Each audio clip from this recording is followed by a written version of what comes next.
Hair spa করতে কি সবসময় পার্লারেই যেতে হয়? ঘরেতে কি একেবারেই করা যায় না? একেবারেই এ কথা সত্যি নয়। ঘরেতে খুব সহজ পদ্ধতিতে খুব ভালোভাবে পার্লারের মতন করেই হেয়ার স্পা করে নেওয়া যায়।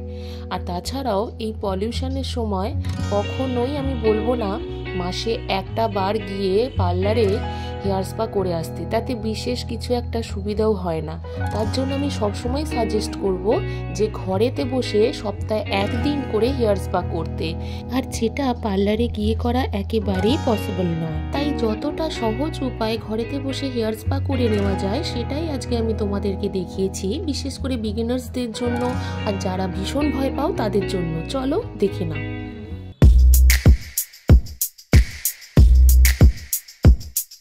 Hello friends, welcome back to my channel Susmita ত্রিকে। তোমাদের সকলকে জানাই স্বাগত। আশা করি তোমরা সকলে খুব ভালো আছো, আমিও খুব ভালো আছি। আমি সুস্মিতা তোমাদের সামনে আবার হাজির হয়ে গেছি নতুন ভিডিও নিয়ে।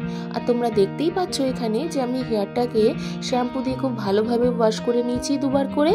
আর ওয়াশ করে নেওয়ার পরে ভিজে হেয়ারটাকেই আমি দুভাগে ভাগ করে নিয়ে ক্লিপ দিয়ে আটকে রেখে দিয়েছি। আর এবার এই দেখো, আমি ম্যাট্রিক্সের অপটিকেয়ার স্মুথ স্ট্রেট হেয়ার স্পাটা ইউজ করব। এটা অ্যাকচুয়ালি বক্সে লেখা রয়েছে হেয়ার মাস্ক, কিন্তু এটাকে হেয়ার স্পা হিসেবেও ব্যবহার করা যায়। এবং পার্লারে গিয়ে যদি তোমরা ম্যাট্রিক্সের হেয়ার স্পা করব বলো, তাহলে এইটাই তোমাদেরকে করাবে।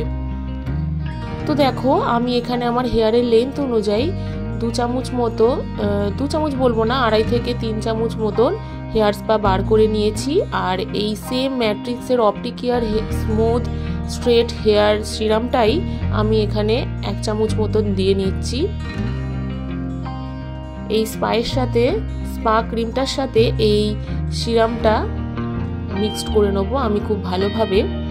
আর আমি এই সেম ম্যাট্রিক্সের অপটিকেয়ার স্মুথ স্ট্রেট হেয়ার শ্যাম্পুটাই ইউজ করেছি হেয়ার ওয়াশ করার জন্য। আর এবার দেখো, আমি হেয়ারটাকে দুটো সেকশানে ভাগ করে নিয়ে এবার ছোট ছোট খুব পাতলা পাতলা সেকশান বার করে হাতে করে স্পা ক্রিমটা নিয়ে হেয়ারের একদম গোড়া থেকে ডগা পর্যন্ত খুব ভালোভাবে 5 থেকে 6 বার ইমালসিফাই করে লাগিয়ে নিয়ে এবার একটা চিরুনি দিয়ে আঁচড়ে স্ট্রেট করে রেখে দিয়েছি।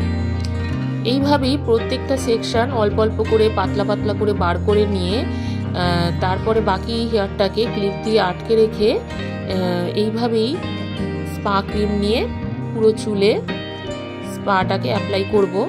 আচ্ছা, তোমরা এখানে হেয়ার স্পা ক্রিমটাকে ব্রাশে করেও অ্যাপ্লাই করতে পারো, কিন্তু আমি প্রথমেই বলেছি যতটা সহজ পদ্ধতিতে, যতটা ইজিভাবে দেখানো যায়, যত কম উপকরণ নিয়ে, সেটাই তোমাদের সাথে শেয়ার করব, যাতে করে তোমাদের মধ্যে ভয় ব্যাপারটা কাজ না করে। খুব ইজিভাবেই যাতে সপ্তাহে একদিন করে তোমরা এই হেয়ার স্পাটা বাড়িতেই ব্যবহার করতে পারো, সেই জন্য আমি কোনো রকম কোনো এক্সট্রা উপকরণ নিইনি। ঘরের মধ্যেই যে ক্লিপগুলো ব্যবহার করি সেইগুলোই আমি নিয়েছি, এবং হাতে করে, ব্রাশ ছাড়া হাতে করেও কিভাবে অ্যাপ্লাই করা যায় সেটা দেখিয়েছি।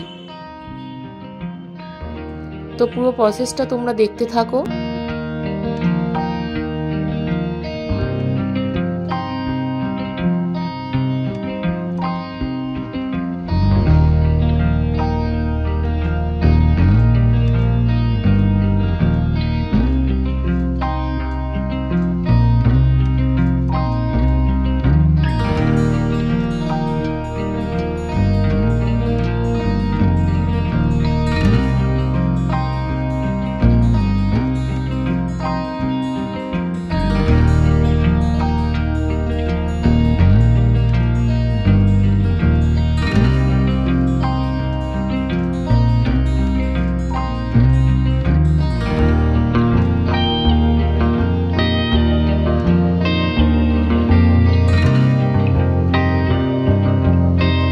দেখো, আমার এই একটা সাইড পুরো কমপ্লিট হয়ে গেছে। এবার চিরুনি দিয়ে খুব হালকাভাবে পুরো এই একটা দিক আঁচড়ে নেবো, নিয়ে এবার অপর দিকেও সেম প্রসেসেই করতে থাকবো।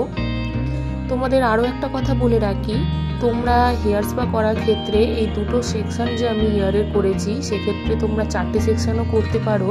সেক্ষেত্রে তোমাদের কি করতে হবে, এই কপালের মাঝ বরাবর যে একটা ঘাড় পর্যন্ত যে একটা সেকশন করেছি সেরকমই কানের দুদিকের কান বরাবর আরও একটা সেকশন করতে হবে। সেক্ষেত্রে তোমাদের 4টে সেকশন হয়ে যাবে। কিন্তু আমি বলেছি যতটা ইজিভাবে করা যায় ততটাই ইজিভাবে করে তোমাদের দেখাবো, সেই জন্য আমি মাত্র 2টো সেকশন করেই তোমাদের পুরো প্রসেসটা করে দেখাচ্ছি। স্পা ক্রিমটা লাগাতে একটু সময় লাগে, কারণ প্রত্যেকটা পাতলা পাতলা সেকশনে স্পা ক্রিমটা লাগিয়ে খুব ভালোভাবে ইমালসিফাই করতে হয়। সেক্ষেত্রে স্পা ক্রিম লাগাতে গিয়ে যদি হেয়ারটা ড্রাই হয়ে যায় তাহলে অবশ্যই করে একটা স্প্রে বোতলে জল নিয়ে হেয়ারে সেই জলটাকে স্প্রে করে দিতে হবে, যাতে করে হেয়ারটা ভিজে অবস্থায় থাকে। আর স্পা ক্রিম কিন্তু সবসময় ভিজে হেয়ারে অ্যাপ্লাই করতে হয়, কখনোই কিন্তু তোমরা শুকনো হেয়ারে বা ড্রাই হেয়ারে স্পা ক্রিম অ্যাপ্লাই করবে না। এতে করে স্পা ক্রিম হেয়ারে ঢোকেও না, আর এতে কোনো ফলাফল ভালো আসেও না। তো দেখো আমার পুরো হেয়ারটাতে স্পা ক্রিমটা লাগানো হয়ে গেছে। এবার একটা তোয়ালেকে আমি গরম জলের মধ্যে চুবিয়ে নিয়ে সেটাকে আমি মাথার মধ্যে 5 মিনিট মতন দিয়ে রেখেছিলাম। আর দেওয়ার পরে সেই হট টাওয়ালটাকে সরিয়ে নিয়ে এবার আমি পুরো মাথাতে ভালোভাবে আরও 5 মিনিট মতন মাসাজ করে নিচ্ছি। যা যা মাসাজের স্টেপ জানি সেই সমস্ত মাসাজগুলো আমি এখানে আরও 5 মিনিট বলবো না, 10 মিনিট পর্যন্ত করে নিয়েছি। তোমরা যা যা জানো সেগুলোই করবে, বা আমার এখান থেকেও দেখে নিতে পারো। পুরো হেয়ারে মাসাজ করে নেওয়ার পরে আমি হেয়ারটাকে মোটামুটি 40 থেকে 45 মিনিট পর্যন্ত গুটিয়ে রেখে দিয়েছিলাম। আর আমার কোনো হিট ক্যাপ নেই, সেই জন্য আমি একটা বড় থেকে প্লাস্টিককে ক্লিপ দিয়ে এয়ারটাইটভাবে মাথার মধ্যে আটকে রেখে দিয়েছিলাম। এতে করে আমি দেখেছি যে হেয়ারটা ভীষণ সফট থাকে। 45 মিনিট পরে হেয়ারটাকে প্লেন জল দিয়ে খুব ভালোভাবে ওয়াশ করে নিতে হবে। আর তারপরে যদি সিরাম লাগানোর প্রয়োজন হয় অবশ্যই সিরাম লাগাবে। আর দেখতেই পাচ্ছ রেজাল্টটা। ভিডিওটা ভালো লাগলে অবশ্যই একটা লাইক সাবস্ক্রাইব করে দিও, শেয়ার করতে ভুলো না। চলো আজকের মতন বিদায় নিলাম, তোমরা ভালো থেকো, বাই।